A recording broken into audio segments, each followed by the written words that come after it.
Publisher of the Bush Update. Dan Greenhouse is here. He's Chief Global Strategist at BTIG. And Peter Schiff joins us, CEO of Euro Pacific Capital. You know, I understand that they removed some things from the statement today. But I just have a totally different. I'm going to you, Peter. Totally different. I read the New York Times Sunday with this big story about the Fed seeking to raise inflation. And I believe under Janet Yellen, just continuing Ben Bernanke, I call her the Empress of Doves, that they would like to see an inflation rate of somewhere around 3 to 5%, like guys like Paul Krugman have been advocating for years. Now, they're poured a lot of money in. So far, it hasn't happened. But I think that's the Fed policy. Well, that is the policy. And you can imagine how bad inflation would actually be if the official numbers were 4 or 5%, because I think it's already higher than that. And the main reason that it's not even higher is because we've been able to export that inflation abroad. But you go back to this Fed statement. The Fed doesn't mention taper. It says adjust monetary policy. Adjustment doesn't imply a direction. I think what the Fed is getting ready to do is increase the amount of QE, not diminish it. See, Andy Bush, the consumer price index actually slowing down. I mean, what was it today? Year on year, 1.2%, something like that. It's an odd thing that all the reserves the Fed has printed has not yet been converted into the money supply, hence causing inflation. But I think they're going to hang in there. That's why I think they're going to keep buying bonds and keep hoping that somehow the inflation rate goes up. I think that's the policy. I don't care what the FOMC statement said today. They want a 3% or higher inflation rate. That's right. It's something that certainly would make Chicago Fed President Charlie Evans very happy because he's advocated that. But the Fed is like a rabid dog chasing its tail. If it lets the market know it wants to taper, then rates go up, and then, lo and behold, financial conditions grow tighter. And they mentioned that in September. But then as the market, reacted to them not tapering, financial conditions eased. And in this statement, they get rid of that statement about financial conditions tightening. It's a bad cycle that the Fed's in. They're going to get trapped in this. I don't see really a clear way out. They have to keep their balance sheet. They won't ever. I'm not sure what they can do at this point. They have no way out. They have no game. They have no exit strategy. They have no game plan. It's just as bad as the budget and tax committees in Congress. They have no exit strategy and no way out. But I was going to say this. Look, I call her Janet Yellen. With all respect, she's very smart, okay? She is the Empress of Doves, okay? That's what she is. Based on inflationism is the new goal at the Fed. First of all, we have nothing on which we should base calling her the Queen of Doves. No, Empress. We have nothing to base it on. Why?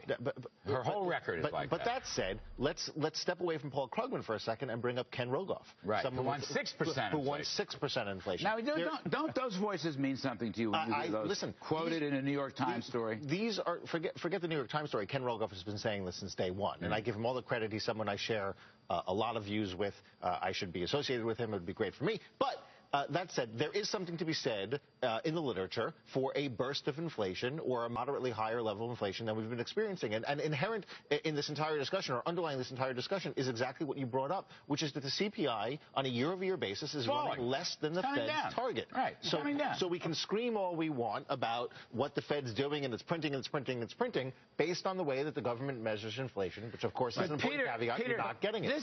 This story bothers me. It doesn't even have the patina of any control, let's say, over the value of the dollar, what I call king dollar. That's the Treasury. It doesn't have any. The Fed is a main. Yes, it is the Treasury, but the Fed is an important driver.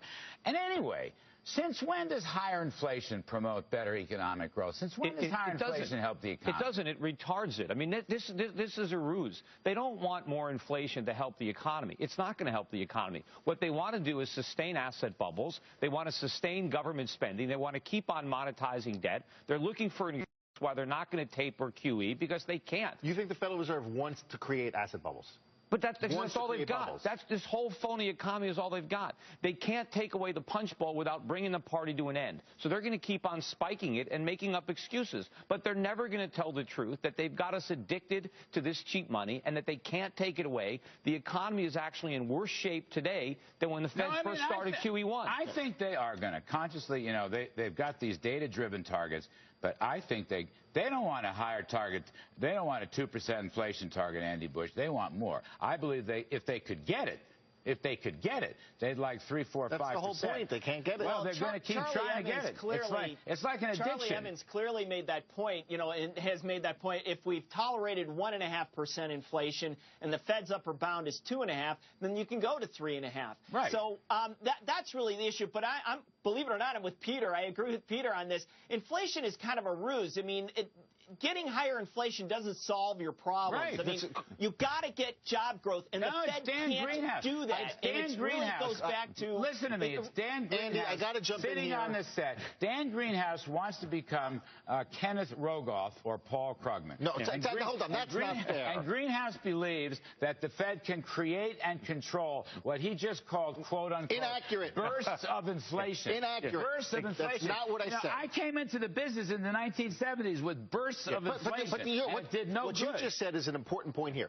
Inherent in what all three of you are saying is that all inflation is created equal. And it's not. Nobody wants 1970-style inflation. Nobody wants to get control it.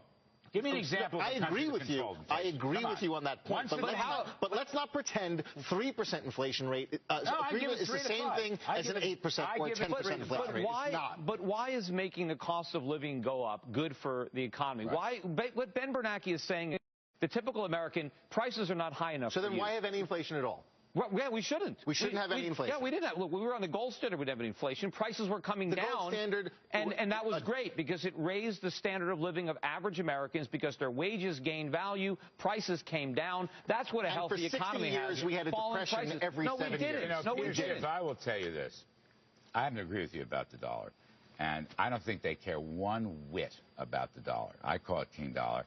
I think they ought to use commodities and gold as a marker. But Andy Bush, before we go, again, I thought the FOMC statement today was very disingenuous. The economy looks lousy, Andy. Can we get that on the table? The jobs numbers, I don't care how you trend them, 3-month trend, jobs numbers are falling. I got another one for you, just as bad, if not worse. Basic business investment in long-term capital projects is actually declining. Consumer spending slowing down. Automobile spending slowing down. You think the Fed doesn't know that? Well, and here I'll throw one more out at you, and this is really critical for job creation. Small business formation. It's cratered since 2005, and the Fed knows that by engaging in quantitative easing, they've really taken away the onus on the government, meaning Congress and the president, to do something to help small businesses. And why shouldn't, now, that's the key point, and I think a lot of people miss that. The Fed have a third mandate to create small business. Why shouldn't Rand Paul, Andy, you go to Washington a lot, why shouldn't he have his day in the sun and let him take a vote on this GAO audit of the Fed? Why not? Nobody knows what the Fed is doing. Nobody understands their so-called guidance. They change their ideas. 1 minute it's this. Why shouldn't they have a discussion? You know what? In the Constitution, it said Congress sets the value of money thereof. I'll give you the last word, Andy. Yeah, I think it's not a bad idea, but I think it's bad to hold up the confirmation. They do need a vote on this. He has a good point, and the Fed does need to be looked at a little bit more skeptically, given the size of their balance sheet and what they're doing without any oversight. We just had a 10-minute conversation about the Fed. It's been 5 years. It's been 5 years of pouring money in, and so far, the economy, all right, it's not as bad as it was in 2008, but so far, this is the worst recovery since World War II. I got to get out. Andy,